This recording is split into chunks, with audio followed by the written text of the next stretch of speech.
আজকের সকাল শুরু হচ্ছে ব্রেকফাস্ট দিয়ে। ব্রেকফাস্টে আলু পরাঠা, আচার আর চাটনি। Janta School Road. Turn left onto Janta School. Onto Kashipur Bypass Road. Take the next right toward Navring Restaurant Lane, then turn right.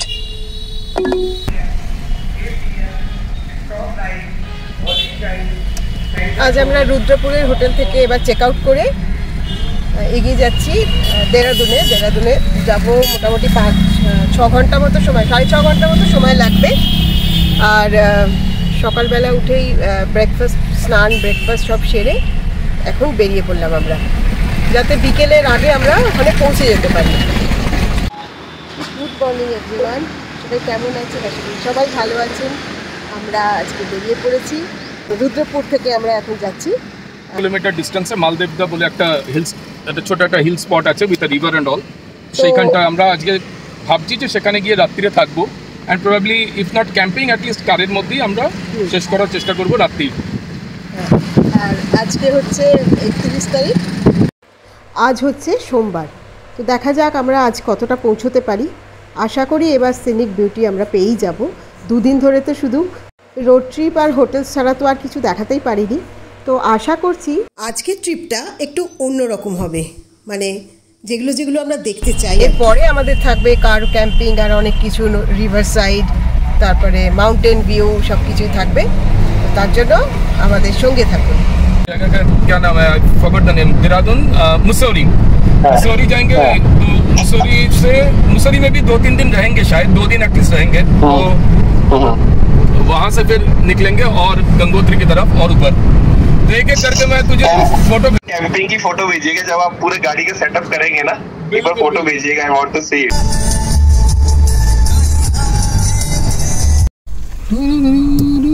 কি অবস্থা বাইকের, কোনো হেলমেট নেই, কিছু। Please fasten your seat belt. আমরা এসেছি একটু ফিউল ভরতে, এরপরে এগিয়ে যাচ্ছি। এখানে দেখছি কারোর মাথায় হেলমেট নেই, হয়তো এরকমই চলে। এই দেখুন বাইকে কতজন। এদের হচ্ছে মাথাটা আছে, এটাই আমার হেলমেটের কি দরকার। ফিলিং স্টেশনে এসেছিলাম ফিউল ভরতে। সকাল সকাল এরকম দৃশ্য কিন্তু দেখতে দারুণ লাগে, সুন্দর সাজিয়ে রেখেছে। চারিদিকটা কত রঙিন, সুন্দর সুন্দর ফুল দিয়ে ভরা এই পেট্রোল পাম্প, দারুণ লাগছে। সকাল সকাল এরকম দৃশ্য দেখতে কিন্তু দারুণ লাগে, তাই না? মনটাই ভালো হয়ে যায়। আর এদিকে আমাদের হয়ে গেছে ফিউল ভরা। চলো এগিয়ে যাওয়া যাক। হ্যাঁ, যেখানে হরিদ্বারের রাস্তায় আমরা চলে এসেছি। এই রাস্তাটা এখন হরিদ্বারের দিকে চলে যাচ্ছে। একটু আগের থেকে একটা ছোট্ট জংশন ছিল হাইওয়েতে। তবে এই দেখো তো আমাদের মাইলেজ কত দিচ্ছে এখন, ওই রিফুয়েলিং করার পর থেকে 29 তারিখের পর থেকে করতে হবে আবার। হ্যাঁ, তো দেখি এটা কি আছে। দেখো এটা হচ্ছে তোমার কত, আমি দাঁড়াও দেখতে পাচ্ছি না। হ্যাঁ দেখি। আচ্ছা তুমি তো আমাকেই পড়তে দিচ্ছ, তো তুমি আবার কেন ওইদিকে তাকাচ্ছ? তাহলে তো তোমার আবার এদিকে ইয়ে হয়ে যাবে। পড়ো। তুমি এই স্ক্রিনটা দেখবে নাকি এই রাস্তা দেখবে? তাহলে তো তুমি আমাকে যে পড়তে দিচ্ছ, আমার কাজটাও করতে দিচ্ছ না। এবার তো আমার ভয় লাগে তখনই। এইভাবেই না অ্যাক্সিডেন্টগুলো হয়। যখন একটা কেউ কাজ করছে গাড়ি চালাতে তো এইভাবে তো দেখাটা তো উচিত না। একবার আমাকে কাজটা দিচ্ছে, তারপরে আবার নিজেই করছে। দেখো এই হচ্ছে স্বভাব। এইটাই আমার ভয় লাগে। গাড়ি সম্বন্ধে ছেলেরা বেশি জানে, মেয়েরা কতটাই জানবে কিছু দেখতে গিয়ে। তুমি যা বলছো ওইদিকে তাকিয়েই বলো। আরে ঠিক আছে না, এই রাস্তায় যেতে যেতে এরকম ঝগড়া আমাদের চলতেই থাকে। কিছুতেই কনসেন্ট্রেট করতে না পারলেই ব্যাস আমারও রাগ হয়ে যায়। আদারওয়াইজ সব ঠিক আছে, গান শুনতে যাচ্ছি, সবই চলছে।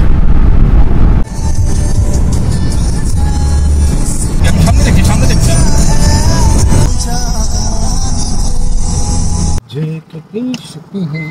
কিছুটা রাস্তা আসার পর এবার আমরা একটু, আর 3 ঘন্টা বাকি আছে, তো এবার একটু ব্রেক নিচ্ছি কিছু লিকুইড, কিছু ডায়েটের জন্য। কারণ গরম তো খুব আছে, জলটা খেতে খেতে মাঝে মাঝে কিন্তু ভুলে যাচ্ছি। তো সেই জন্যই একটু কোনো কিছু জুস বা লস্যি কিছু পাওয়ার জন্য একটু দাঁড়ালাম। দেখা যাক কি পাওয়া যায় এখানে। मुझे पता है, पर यहाँ पे क्या है ना कि पका भाव थोड़ा सा ज्यादा होगा, जाहिर सी बात है। कैसे है भैया? समथिंग है 50 रुपये, ज़्यादा नहीं होगा कम नहीं होगा। अब कोई कौन नहीं, से?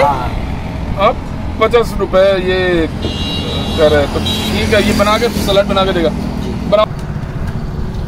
জল বা লিকুইড জাতীয় জিনিসটা সারাদিনে একটু খেলে শরীরটা আর কি ফিট থাকে, তো সেই জন্য একটু ব্রেক নিয়েছি। বাইরে কিন্তু খুব গরম। কাল রাতে কিন্তু আমরা যেখানে ছিলাম রুদ্রপুরে, সেখানে কিন্তু এসি রুম পাইনি, ভেবেছিলাম গরম হবে, কিন্তু সেরকম গরম ছিল না। ইভেন ফ্যানও আমাদের অফ করে দিতে হয়েছিল। বিভিন্ন জায়গার এক একটা স্পেশালিটি থাকে, তো সে এই খরবুজা এখানে একটু বেশি পাকা যেটা, সেটা এখানে চলে। তো এই যে কাটা হচ্ছে, এগুলোকে আমাদেরকে পিস পিস করে এবার দেবে। মিষ্টি আছে ভালো করে। কাটা হয়ে গেছে খরবুজা, মশলা ছড়িয়ে দিয়েছে ওপরে। খুব যে মিষ্টি বলবো না, তবে গরমে এটা খাওয়া খুব উপকারী, তার জন্যই খাচ্ছি। আর আমার এই মেলন টাইপের ফ্রুটসগুলো একটু ভালোই লাগে।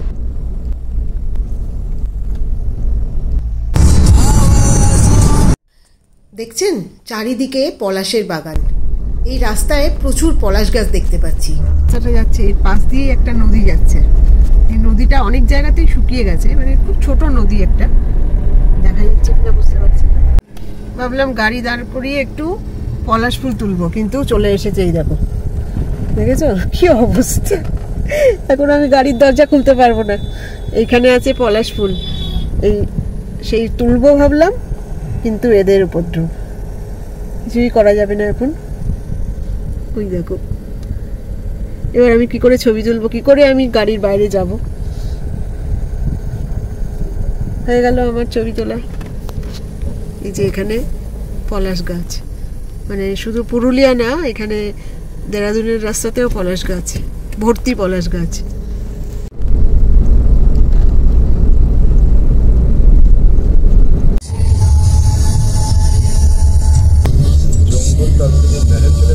কথা বলতে বলতে আমরা কিছু অনেকটা চলে এসেছি। এবার দেরাদুনের খুব কাছাকাছি এসে গেছি। এই যে নদী দেখতে পাচ্ছেন, এটা কি নদী জানি না, কিন্তু সামনেই হয়তো গঙ্গার দর্শন হবে।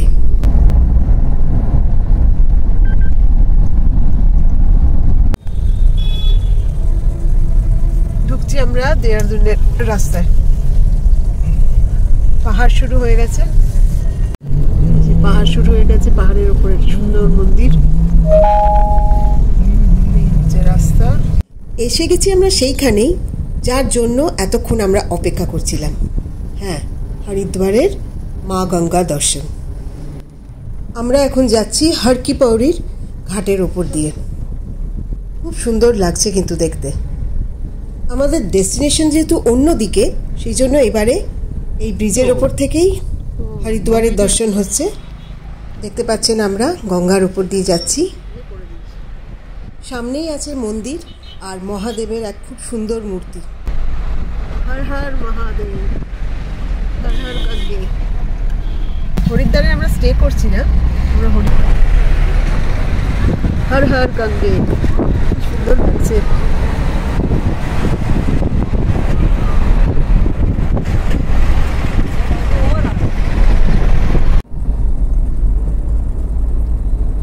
আমরা যাচ্ছি এখন টাউনশিপের উপর দিয়ে হরিদ্বার। তবে এই টাউনশিপে বেশিরভাগই হচ্ছে আশ্রম আর হোটেল। হ্যাঁ, হরিদ্বারে মাল্টি স্টোরি বিল্ডিং হয়ে যাচ্ছে। এখান থেকে জঙ্গল শুরু হচ্ছে। কিছু জঙ্গল সাফারির জিপও দেখতে পেলাম বাদিক দিয়ে। হরিদ্বারের ওপর দিয়ে গিয়ে এবার আমরা এগিয়ে যাচ্ছি আরো। এবার লাঞ্চ করতে হবে, অনেকক্ষণ হয়ে গেছে, এবার আমাদের একটু খিদেও পেয়ে গেছে। হরিদ্বার জায়গাটা কিন্তু খুব কমার্শিয়ালাইজড হয়ে গেছে। মানে আমি অনেকদিন পরে এলাম, ছোটবেলায় বাবা মার সঙ্গে এসেছিলাম, তখন আমি স্কুলে পড়তাম। বাট এত মানে ভালো লাগলো দেখে, নস্টালজিক ফিলিং। বাট এত কমার্শিয়ালাইজেশন হয়ে গেছে, এত হোটেল, এত গিজ গিজ করছে জিনিসপত্র, মানে আধুনিকীকরণের সুবিধাও আছে, আবার তার নেগেটিভ এফেক্টটাও যখন চোখে পড়ে তখন নিজেদেরই খারাপ লাগে। সামনের বোর্ডে দেখাচ্ছে দেরাদুন, আম্বালা আর মাসুরি। এদিকে ঢুকে গেলাম আমরা দেরাদুনের দিকে। লাঞ্চের জন্য একটা কিছু খুঁজছি, কোনো পাইনি সেরকম কিছু। দেখা যাক। খিদে পেয়ে গেছিল অনেকক্ষণ। এইদিকে হচ্ছে হাইওয়ে, আর এবারে চলে এসেছি একটা ধাবায়। এখান থেকে দেরাদুন অ্যাপ্রক্সিমেটলি 28-28-এরও কম, আই বিলিভ। দেরাদুন শহর এন্ট্রি করতে গেলে 25 কিলোমিটার। আপনাদের জন্য সারপ্রাইজ আছে। আমি আমার এক ওই খুব পুরনো স্কুলের বন্ধু, যার বাড়িতে বসে শ্যামবাজারে আড্ডা মারতাম, সেই বন্ধুর সঙ্গে হঠাৎই সে এবার ইনভাইট করছে, so we will go to that. তো আমরা আজকে মালদেবদা না গিয়ে কালকে যাবো। আজকে অনেকদিন পর বন্ধুদের সঙ্গে দেখা, তো যাচ্ছি আমরা। আগে লাঞ্চ করে নিই, তারপরে ওর বাড়িতে যাব। লাঞ্চ করে আমরা দুন রোডে ঢুকে পড়েছি, তো যাচ্ছি। আমাদের এখান থেকে 24 মিনিট মতো দেখাচ্ছে বন্ধুর বাড়ি, যেখানে যাবো আর কি। ডান দিকটা দেখো, ডান দিকে পুরো সেখানে এখন ঢেকে গেছে। আমি জানি না কতটা ক্যামেরায় দেখা যায় পাহাড়ের সিরিজটা দেখা যাচ্ছে। আমরা যাচ্ছি দুন মল রোড।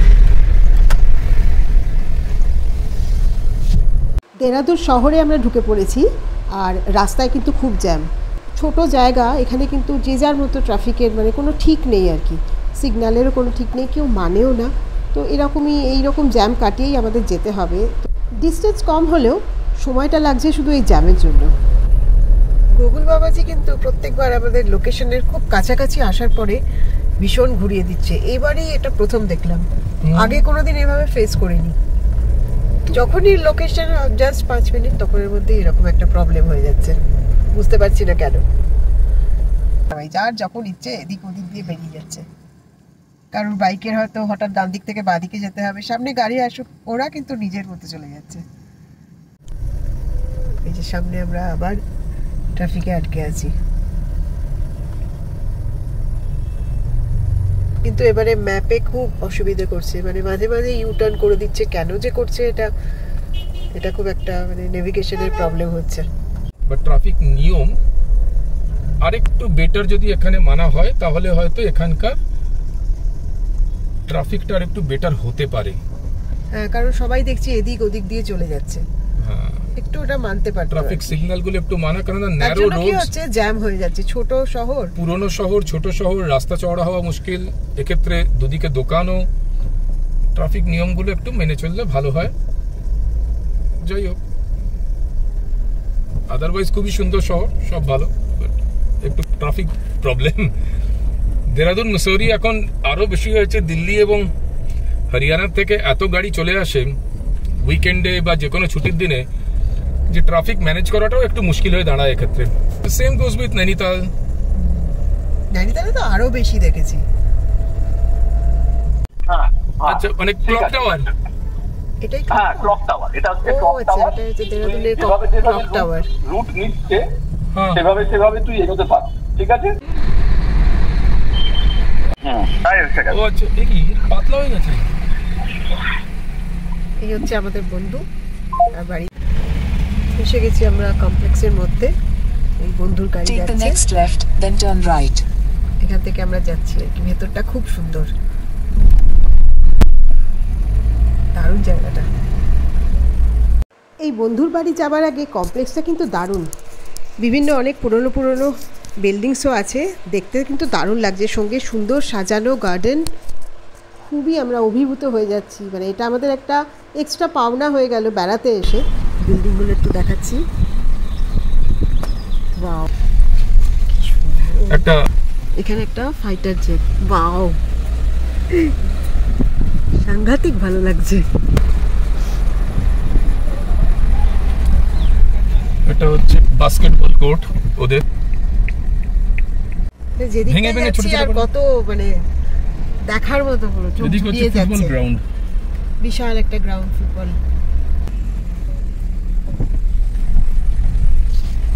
অ্যামেজিং। ওটাই দিও। কি নাম ওর জানো? আচ্ছা যাও, আর ভালোবাসবো না, যাও গো। ওই অর্জুনটা কিনবে, আমরা এসছি আমার এক স্কুলের বন্ধুর বাড়িতে and then after long time in fact I am meeting him হ্যাঁ this is my friend Arnab ওর ওয়াইফ অ্যান্ড সব থেকে লম্বা যে হচ্ছে ও হচ্ছে ওর ছেলে ও তাদের একই রকম। ফ্রেন্ডস আমরা এসে গেছি বন্ধুর বাড়িতে। তো আজকে মোটামুটি 3:30-4টে নাগাদ এখানে ঢুকলাম। ঢুকে এত গল্প হলো, এত আনন্দ হলো, খুব আড্ডা, সব কিছুই, সারাদিনটা খুব ভালো কাটলো। তো এখন রাত হয়ে গেছে, এবার সারাদিন সবাই খুব টায়ার্ড। তো ভিডিওটা এখানেই শেষ করছি। ভালো লাগলে একটা লাইক, শেয়ার, কমেন্ট করে দেবেন। যারা নতুন আছেন তারা সাবস্ক্রাইব মাই চ্যানেল। তো আজ এখানেই শেষ করি। চলো, গুড নাইট।